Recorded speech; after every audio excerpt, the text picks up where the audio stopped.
ইলিশের ঘ্রাণ মানে বাংলাদেশের সুবাস। এ ছিল এতদিন আবেগ আর ভালোবাসার গল্প। এখন এই গল্পই পরিণত হলো অধিকারে। শুধু বৈচিত্র্যেই নয়, ইলিশ উৎপাদনেও বাংলাদেশ পৃথিবীতে ১ নম্বরে। দেশের সাগর নদীতে প্রাচুর্য বাড়ছে সুগন্ধি এই রূপালী ইলিশের। সেখান থেকেই বাংলাদেশির ইতিবাচক অহংকারের যাত্রা, ইলিশ আমাদের। ইলিশ আমাদের জীবনের অন্যতম অনুষঙ্গ। সেজন্য আমরা ঐতিহাসিক তথ্য প্রমাণাদি দিয়ে ট্রেডমার্ক অধিদপ্তরে আমরা আবেদন করি যে ইলিশ আসলে ভৌগোলিকভাবে বাংলাদেশেরই সম্পদ। পৃথিবীর দেশে দেশে বাঙালির হাত ধরে এই জাতির ঐতিহ্য আর সংস্কৃতির দূত হয়ে ইলিশ তার অবস্থান গড়েছে বহু আগে। কিন্তু এবার যখন স্বীকৃতির প্রশ্ন, তখন বিশ্ববাসীর সম্মতি অনিবার্য এক প্রাপ্তি।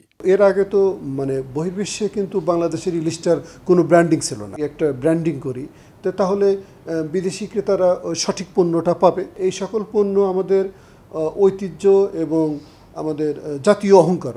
এর পেছনে তৎপরতা আছে অনেকেরই।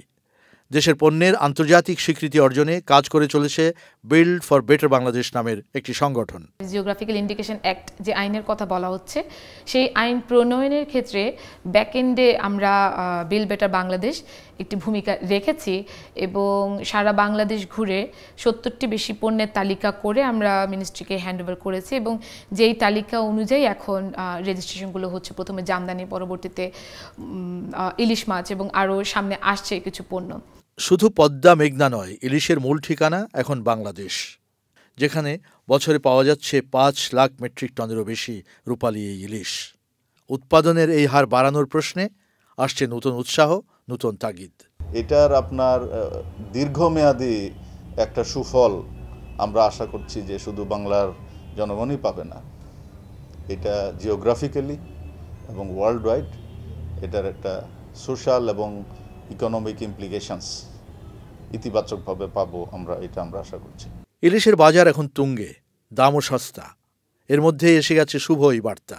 দেশের আর সব নিজস্ব পণ্যের ক্ষেত্রেও দ্রুত এই স্বীকৃতি আসুক, এই চাওয়া এখন সবার।